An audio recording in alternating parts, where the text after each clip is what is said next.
What? Organize? I just open my teacher's manual and start teaching.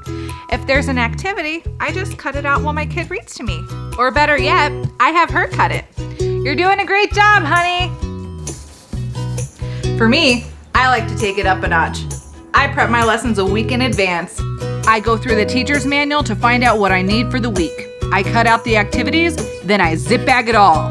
You can never be too prepared.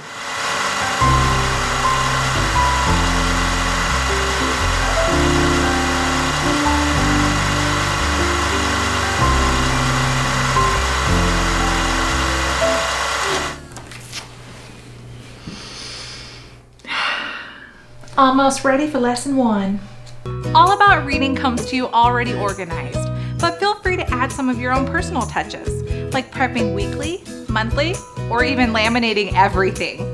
But really, you don't have to do any organizing. Just open the book and discover the lesson with your child and watch their confidence soar.